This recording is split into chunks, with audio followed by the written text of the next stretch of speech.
Como sabes, a la llegada de los conquistadores a nuestras tierras, uno de los principales y primeros atractivos para ellos fueron los metales preciosos atesorados por los indios. Ya en la época de la colonia, específicamente entre 1545 y 1565, se descubrieron las minas de Tasco, Guanajuato, Zacatecas, Pachuca, Atotonilco, Sultepec, Tlalpujagua y Real del Monte. El norte del país comenzó a ser colonizado por los españoles y los indígenas que establecían poblados alrededor de las minas productoras de plata. A estos pequeños poblados se les llamaba Real de Minas. Estas poblaciones generaron, por supuesto, su propia demanda de alimentos y objetos para el consumo de la vida diaria.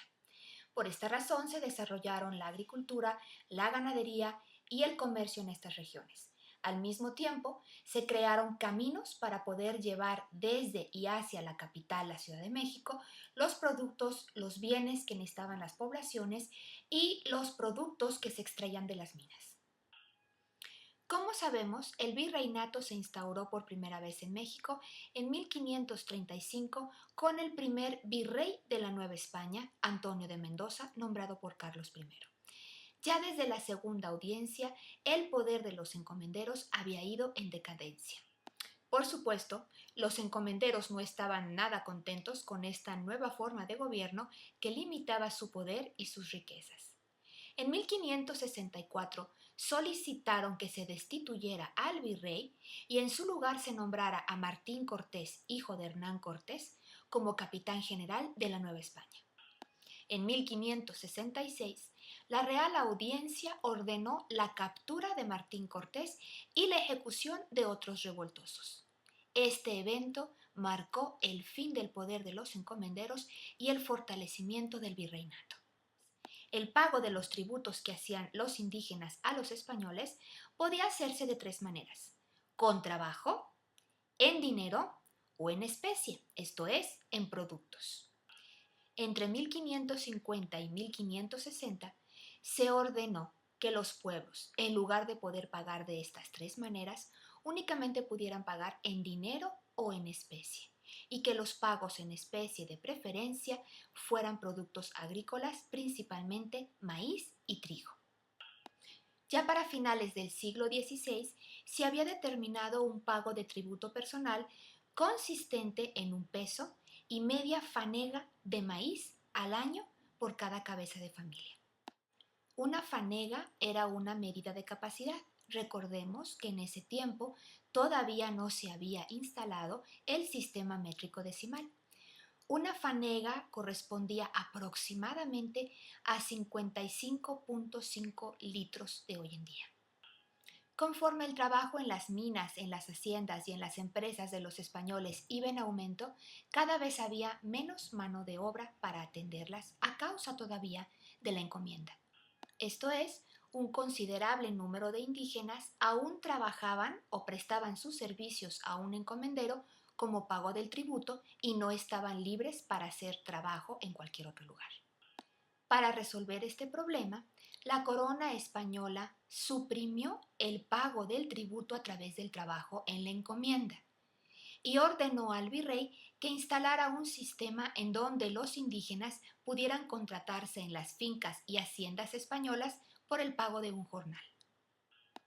Con todas estas medidas, el sistema de encomienda fue perdiendo cada vez más fuerza y ya para 1720 había desaparecido por completo. En septiembre de 1551 se fundó en la Ciudad de México la Real y Pontificia Universidad, la primera de la Nueva España y del continente americano. La universidad pudo establecerse gracias a la insistencia de los criollos, que como sabes era el grupo de pobladores nacidos en América pero hijos de padres españoles. Ellos querían poder estudiar dentro de México y no tener que desplazarse hasta Europa para poder recibir estudios superiores. En la universidad podían estudiarse las carreras de teología, medicina, derecho y filosofía, y los grados que se otorgaban era el de bachiller, licenciado, maestro o doctor. La enseñanza se presentaba principalmente en latín, el lenguaje culto, y consistía básicamente en lectura de libros y comentario de los mismos en clase. La universidad llegó a ser la casa de estudios más importante de la Nueva España. En 1535, el virrey Antonio de Mendoza estableció la primera casa de moneda del virreinato. Durante 2 siglos, la Casa de Moneda funcionó como una empresa privada y era la encargada de fabricar las monedas que se utilizaban como dinero corriente. Desde 1536, las monedas que se acuñaban en la Casa de Moneda eran de plata. En 1732 se determinó que la Casa de Moneda dejara de ser una institución privada y pasara al control de la Real Hacienda. En 1603 se creó el Consulado de la Ciudad de México, que era algo así como una institución representativa de la corona española que se encargaba de regular las ventas, los cambios, los seguros marítimos y terrestres, las cuentas, los pagos y las operaciones y asuntos relativos al comercio.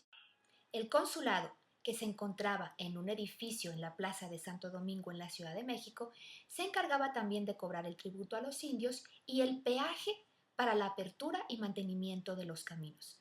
Esto vendría a ser como el día de hoy los pagos en las casetas de cuota en las carreteras de México. Ahora, imagínate lo difícil que debe de haber sido que una sola institución controlara todas estas acciones comerciales, de impuestos y de tributos en todo el vasto territorio de la Nueva España. En 1795 se crearon los consulados de Veracruz y de Guadalajara. También se establecieron en los años siguientes en Nueva España otro tipo de instituciones, entre las cuales podemos destacar los colegios de la Compañía de Jesús. Los jesuitas establecieron sus colegios en diferentes ciudades y villas del virreinato. Durante el siglo XVII comenzaron a aparecer en la Nueva España las corporaciones, que eran grupos de personas con intereses y propósitos similares. De esta manera, existían corporaciones de comerciantes, de mineros, de funcionarios de la corona, del clero secular y de hacendados, entre otros.